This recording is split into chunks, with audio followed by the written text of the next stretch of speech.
Good morning मित्रांनो, आजच्या live trade ॲनालिसिसच्या व्हिडिओमध्ये आपलं सर्वांचं स्वागत आहे. जसं तुम्ही इथे चार्ट बघू शकता, इथे आज आपलं इथे टार्गेट झालेलं आहे. आपण सेल केलं होतं 46,046 आणि टार्गेट ठेवलं होतं 45,917. तर हे 123 पॉईंटचं हे टार्गेट होतं. तर इथे आपण 1:2च्या आसपास बुक केलेलं आहे. तर चला या ट्रेड मागचा ॲनालिसिस बघू व लास्टला आपण आपले ऑर्डर बुक व प्रॉफिट अँड लॉस पण बघून घेऊ. तर जर आपण हा चार्ट झूम आउट केला ना, तर इथे काय बघायला मिळतं आहे की काल जसं मी कालच्या व्हिडिओमध्ये पण सांगितलं की मार्केट 2-3 दिवसापासून ही जी 46,000ची राऊंड नंबर आहे इथेच खूप टच करत आहे. इथे किती वेळेस केलं इथे बघा, या दिवसाला 3-4 वेळेस केल्यानंतर पुन्हा एंडिंगच्या सेशनला पण तिथून टच करून गेला. तर या राऊंड नंबरला आता आपण इतका पण काही इम्पॉर्टन्स देणार नाही.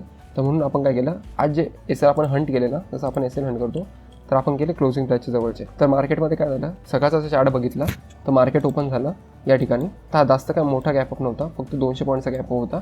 तर ऑपरेटर्सला इझी असतं 200 पॉईंटचा गॅप कव्हर करणं. तर म्हणून जेव्हा मार्केट इथे खाली आलं व खाली आल्यानंतर ही जी 46,000ची लेवल आहे ना, इथे एक डब्ल्यू पॅटर्न बनला. डब्ल्यू पॅटर्न बनल्यानंतर आपण काय केलं, आपण रिटेल लोकांसारखं करत नाही की डब्ल्यू पॅटर्न बनल्यानंतर बाय करू. आपण काय केलं, वरच्या हायपासून ते लोपर्यंत एक फिबोनाची ड्रॉ केली व इथे आपल्याला बघायला मिळते की या ठिकाणी एक रिजेक्शन बघायला मिळते. रिजेक्शन कसं की इथे एक पॅटर्नचा ब्रेकआउट आल्यानंतर पुन्हा रेड कॅन्डल बनून त्या ग्रीन कॅन्डलचा लो ब्रेक झाला. तर म्हणून आपण इथे सेल केलं, स्टॉप लॉस ठेवला या लेवलच्या आसपास व आपलं टार्गेट होता क्लोजिंगच्या जवळ. तर म्हणजे हा 1:2च्या आसपास हा ट्रेड होता व इथं बघू शकता तो इथे अचीव पण झाला आहे. हा आपण ट्रेड घेतला होता 9:35च्या आसपास व त्याचं टार्गेट डन झालेलं आहे 10:25च्या आसपास. तर अशा प्रकारे एकदम सिंपल ॲनालिसिसनं आपण हा ट्रेड केलेला होता.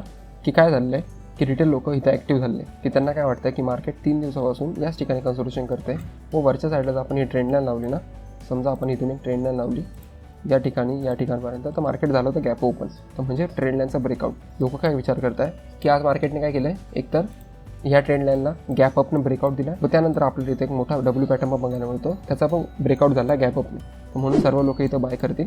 तर म्हणून आपण सेलचं प्लॅनिंग केली. सेलची पण प्लॅनिंग कशी केली, जेव्हा मार्केट खाली आलं ही जी ट्रेंड लाईन होती या ट्रेंड लाईनच्या आत येऊन ट्रेड करायला लागली, म्हणजे हा ब्रेकआउट फेल झाला आहे असं आपल्याला बघायला मिळतं आहे. तर म्हणून जेव्हा खाली आला इथे एक डब्ल्यू पॅटर्न बनवला 46,000ला, तर रिटेल लोक इथे ॲक्टिव्ह होतील ना की त्यांना वाटतं ब्रेकआउट झाला मॉर्निंगला, त्यानंतर हा एक इथून पण एक ट्रेंड लाईन लावते तर त्या ट्रेंड लाईनच्या वरती येऊन पण सपोर्ट घेत आहे डब्ल्यू पॅटर्न म्हणून, तर सर्व इथं बाय करतील. तर म्हणून आपण सेल साईडचा व्ह्यू बघितला, या ठिकाणी सेल केला, स्टॉप लॉस ठेवला या ठिकाणी व टार्गेट होतं क्लोजिंगच्या आसपास. अशा प्रकारे हा ट्रेड प्लॅन केलेला होता. तर जसं मी काल सांगितलं की आपण 1 महिन्यानंतर ट्रेडिंग स्टार्ट केलेलं आहे, तर सायकोलॉजीमध्ये खूप फरक येतो की आपण इतकं लवकर एक्झिट करतो किंवा ट्रेडिंग स्टॉप लॉसवरती पण एक्झिट करत नाही. थोडासा प्रॉफिट कमी झाला का आपण एक्झिट करून टाकतो. अशा प्रकारे प्रॉब्लेम्स येत असतात. तेच आपल्यासोबत आज झालेलं आहे. आपलं इथं टार्गेट ते हिट झालं आहे, परंतु एकदा तुम्हाला माझी ऑर्डर बुक दाखवून देतो. तर इथं आपली एंट्री कधी होती, ही कॅन्डल 9:35ची.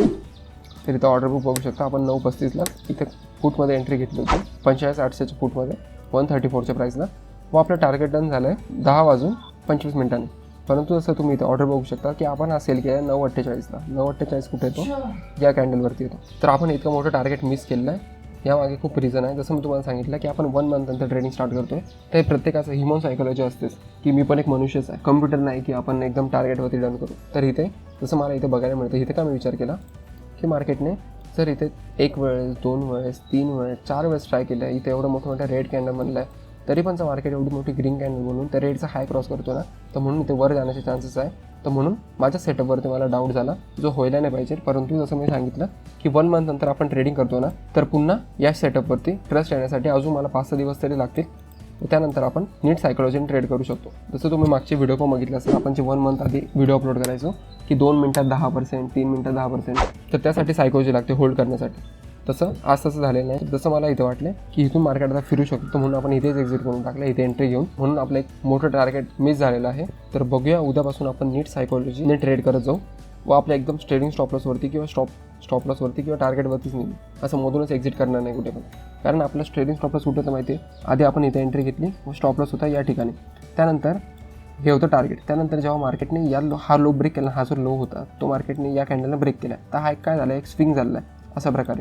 तर म्हणून आपण हा ट्रेडिंग स्टॉप लॉस इथून मॉडिफाय करून इथे ठेवला होता. त्यानंतर मार्केट इथं कोण कन्सोल्युशन झालं व इथं टार्गेट दिलं आहे. तर आपण ट्रेडिंग स्टॉप लॉसवरती पण निघालो. आपण फक्त विचार केला की जे डाऊट्स येत राहताना तेव्हा आपला ट्रेड चालू असतो की आता इथून फिरू शकतो, इथून फिरू शकतो, त्या डाऊटमुळे आपण इथे एक्झिट केलेला आहे.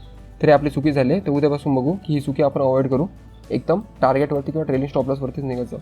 तर जर आपले ॲनालिसिस व्हिडिओ आवडली असेल तर प्लीज या व्हिडिओला लाईक करा व चॅनलला सबस्क्राईब करा. थँक्यू.